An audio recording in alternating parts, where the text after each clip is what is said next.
ఇంట్లో శారద అనామిక గొడవ పడుతూ ఉన్నారు. కోళ్ళ, మనం తాటి ముంజల వ్యాపారం చేద్దాం. తాటి ముంజలొద్దు, మామిడి పళ్ళు ముద్దు.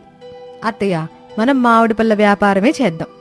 నాకు కోపం వస్తుంది, నాకు చిరాకేస్తుంది. నా కొడుకు తోడు చెప్పి నిన్ను నీ పుట్టింటికి పంపించేస్తాను. నేను మా మావయ్యతో చెప్పి మీ మావయ్యతో చెప్పి ఏం చేస్తావే? నన్ను నా పుట్టింటికి పంపించేస్తావా ఏంటి? పంపిస్తావా?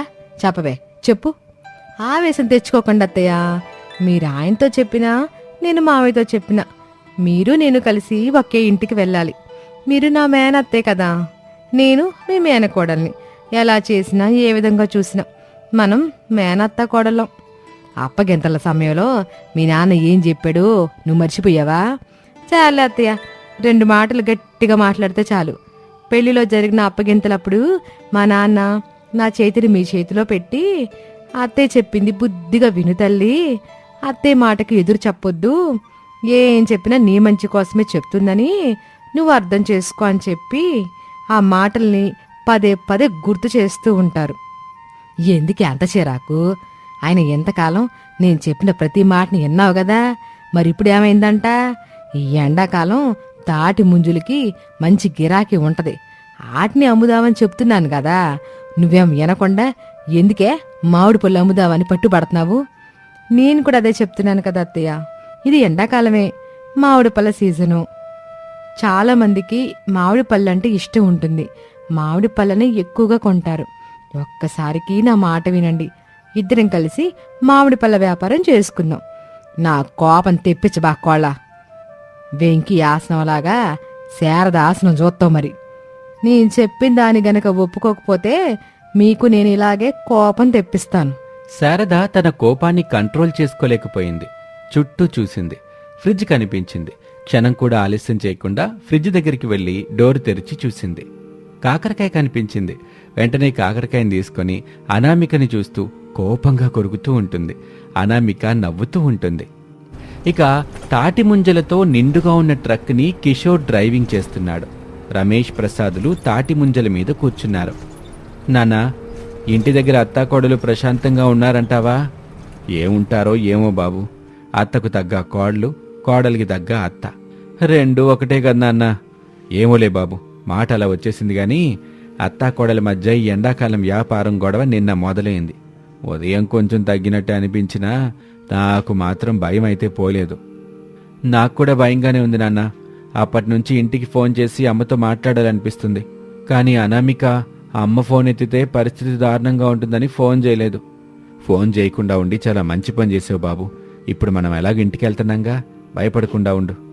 అలాగే నాన్న అని తండ్రి కొడుకులు మౌనంగా కూర్చున్నారు. కొంత సమయం తర్వాత తాటి ముంజల ట్రక్కు ఇంటి ముందు ఆగింది. ఇంట్లో ఉన్న అత్తాకోడళ్ళు ట్రక్కు సౌండ్ విని బయటకొచ్చి చూశారు. రమేష్ ప్రసాదులు ట్రక్కు దిగారు. ట్రక్కు నిండా ఉన్న తాటి ముంజల్ని చూసి శారద సంతోషపడింది. అనామిక రమేష్ని కోపంగా చూసింది. అను, నేను చెప్పేది విను. మామిడి పళ్ళ కోసమే మేం వెళ్ళాం. అవి ఎక్కడ దొరకలా, కానీ తాటి ముంజలు కనిపించాయి. ఖాళీగా ఇంటికి తిరిగి వెళ్ళటం ఎందుకని ఇదిగో ఈ తాటి ముంజల్ని తీసుకొచ్చాం. అంతే తప్ప కావాలని అమ్మ చెప్పిన తాటి ముంజల్నేమి తీసుకురాలేదు. చెప్పు నాన్న. ఏం చెప్పాలి బాబు? ప్లీజ్ నాన్న, ఇప్పుడు నాతో ఆడుకోబోకు. మనం కావాలనే అమ్మ చెప్పిన తాటి ముంజల్ని తీసుకొచ్చామని అనుకుంటుంది. అనుకోవడం ఏంటి బాబు, అదే నిజంగా. ఖాళీ ట్రక్కుతో ఇంటికి వెళ్ళిపోదాం బాబు. తాటి ముంజలొద్దు ఏమొద్దని ఎంత చెప్పినా నువ్వు వినిపించుకోలేదుగా. ఇప్పుడు చెప్పు నాన్న అంటే నేనేం చెప్పాలి? రమేష్ అనామికని చూశాడు. అనామిక కోపంగా పళ్ళు కొరికింది. నా కొడుకు గురించి నాకు తెలీదా?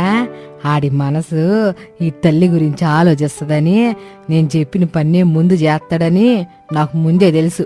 మీరిద్దరు లోపలికి వెళ్ళండి, మిగతా పనిని కూలీలను పెట్టి చేయిస్తాను, వెళ్ళండి అని చెప్పగానే అనామిక రమేష్ని కోపంగా చూసి ఇంట్లోకి వెళ్ళింది. 2 రోజుల తర్వాత హైవే రోడ్డు పక్కన అత్తగారు శారద ఒకచోట తాటి ముంజలు పెట్టుకుని నిలబడింది. ప్రసాద్ తాటి ముంజల్ని కట్ చేసేందుకు కత్తి పట్టుకున్నాడు. శారదా, నా మాటనవే. కావాలంటే ఇంట్లో ఉల్లిపాయలు కట్ చేస్తాను, పచ్చిమిర్చి కట్ చేస్తాను, ఇంకా చెప్పాలంటే చికెన్ కూడా కట్ చేస్తాను. కానీ తాటి ముంజలు కట్ చేయడం నా వల్ల కాదే. పనాను పెట్టుకోవే. పనాడితో మాట్లాడుతున్నప్పుడు ఆ రోజుకి 1000 రూపాయలు కావాలని చెప్పాడు. పైగా 3 సార్లు టీ, 2 సార్లు బూస్ట్, లంచ్లోకి బిర్యానీ, 5 గంటలకి వేడివేడి సమోసా. వామ్మో, ఈ తాటి ముంజలు అమ్మితే లాభం వస్తుందో రాదో నాకు తెలియదు గాని ఆడిని మాత్రం పనిలో పెట్టుకుంటే ఖచ్చితంగా నష్టం వచ్చుద్ది. అందుకే మిమ్మల్ని పెట్టుకున్నా. నీ కర్మ, నిన్నెవ్వరూ కాపాడలేరు. నేను నెమ్మదిగా కొట్టడం చూసి మాకు ముంజలొద్దు ఏమొద్దని వెళ్ళిపోతారులే. అప్పుడు నన్ను ఎంత తిట్టుకున్నా నేనేమీ చేయలేను. ఆ తర్వాత నీ ఇష్టం. అబ్బా, 2-3 తాటి ముంజులు వేస్ట్ అయినా పర్వాలేదు, కొట్టడం అలవాటు చేసుకోండి. అసలే ఇది హైవే రోడ్డు, చాలా మంది జనాలు వస్తా ఉంటారు, పోతా ఉంటారు. అందరూ ఖచ్చితంగా మనం అమ్ముతున్న ఆ తాటి ముంజులను కొంటారండి. హలో శారద గారు, నా తంటాలేని పడతాను. ముందు తమ రమ్మడం మొదలు పెట్టండి. ఇలా నాతో మాట్లాడుతూ ఉంటే కొనడానికి ఎవ్వరూ రారు. మనం ఏమమ్ముతున్నామో అందరికీ తెలియాలిగా. అయితే ఇప్పుడు చూడండి, రండి బాబో రండి, తాజా తాజా తాటి ముంజులు. ఇవి ఎండాకాలంలో ఎంతో ప్రత్యేకమైనవి. మీ శరీరాన్ని చల్లగా ఉంచుతుంది. డజను 100 రూపాయలు మాత్రమే. రండి బాబూ రండి అని శారద అరుస్తూ ఉంటుంది. ఆ పక్కనే కోడలు అనామిక మామిడి పళ్ళ బండి పెట్టుకుంది. శారద అమ్మటం అనామికకి నచ్చలేదు. వెంటనే గట్టిగా, అయ్యల్లారా అమ్మల్లారా, పళ్ళల్లో మనకిష్టమైన పళ్ళు ఏవి అంటే మామిడి పళ్ళు అని టక్కున చెప్పేస్తాం. అలాంటి తాజా మామిడి పళ్ళు ఇప్పుడు మీ ముందుకు సరసమైన ధరలో వచ్చేశాయి. రండి, ఏరుకోండి. నచ్చిన పళ్ళని రూపాయి తక్కువే ఇచ్చి తీసుకెళ్ళండి. ఇంటిల్లి పాది ఆనందంగా తినండి, సంతోషంగా ఉండండి అని అరవటం మొదలుపెట్టింది. అప్పుడే బండి దగ్గరికొచ్చిన రమేష్, ఎందుకనామిక అంతలా అరుస్తున్నావు? బండి మీద మామిడి పళ్ళు చూస్తుంటే నువ్వు మామిడి పళ్ళు అమ్ముతున్నావని తెలుస్తుందిగా అని చెప్తాడు. అక్కడ అత్తయ్య అమ్ముతుంది, ఇక్కడ నేను అమ్ముతున్నాను. అక్కడ మావయ్య అత్తయ్యని ఎంకరేజ్ చేస్తున్నారు, ఇక్కడ మీరు నన్ను డిస్కరేజ్ చేస్తున్నారు. మీరు అత్తయ్య దగ్గరికి వెళ్ళండి, మావయ్య నా దగ్గరికి వస్తారు.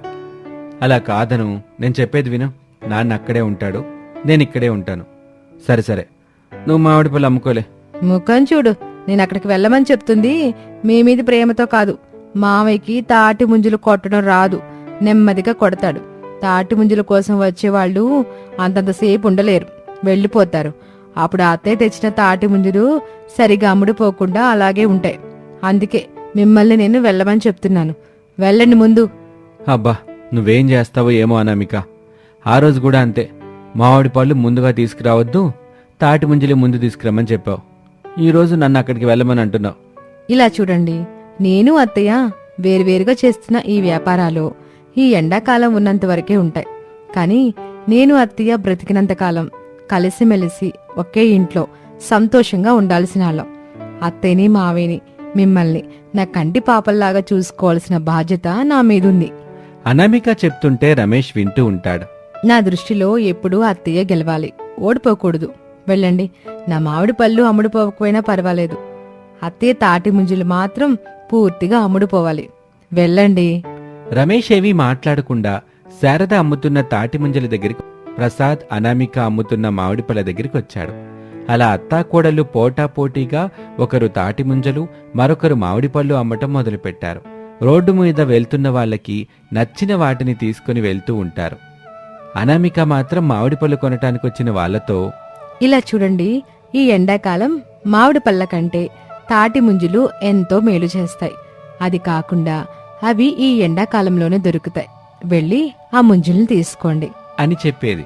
అలా అందరూ శారద దగ్గరికొచ్చి తాటి ముంజల్నే తీసుకునేవాళ్ళు. దాంతో శారద అమ్ముతున్న తాటి ముంజలు తొందరగా అమ్ముడవుతాయి. అలా శారద ఎక్కువ డబ్బులు సంపాదిస్తుంది. ఆ డబ్బుల్ని తీసుకొచ్చి అనామికకిస్తుంది. ఈ డబ్బులు నాకెందుకు అత్తయ్యా? నా కోడల మనసు నాకు తెలీదా చెప్పు? నేను ఎక్కడా ఓడిపోకూడదని మామిడి పళ్ళు కొనడానికి వచ్చిన వాళ్ళతోటి తాటి ముంజుల్ని కొనమని చెప్పి పంపించావు. అది నేను అప్పుడే గమనించా. ఏదేవైనా చాలా తెలివిగా మన 2 వ్యాపారాలు సాగేలా చేసావు. అంతా మీ ఆశీర్వాదం అత్తయ్యా అంటూ అత్తాకోడళ్ళు సంతోషంగా మాట్లాడుకుంటూ ఉండటం చూసి తండ్రి కొడుకులు ఎంతో ఆనందపడతారు. అలా శారద కుటుంబం ఎండాకాలం మొత్తం 2 వ్యాపారాలు చేసుకుంటూ సంతోషంగా జీవిస్తూ ఉంటుంది.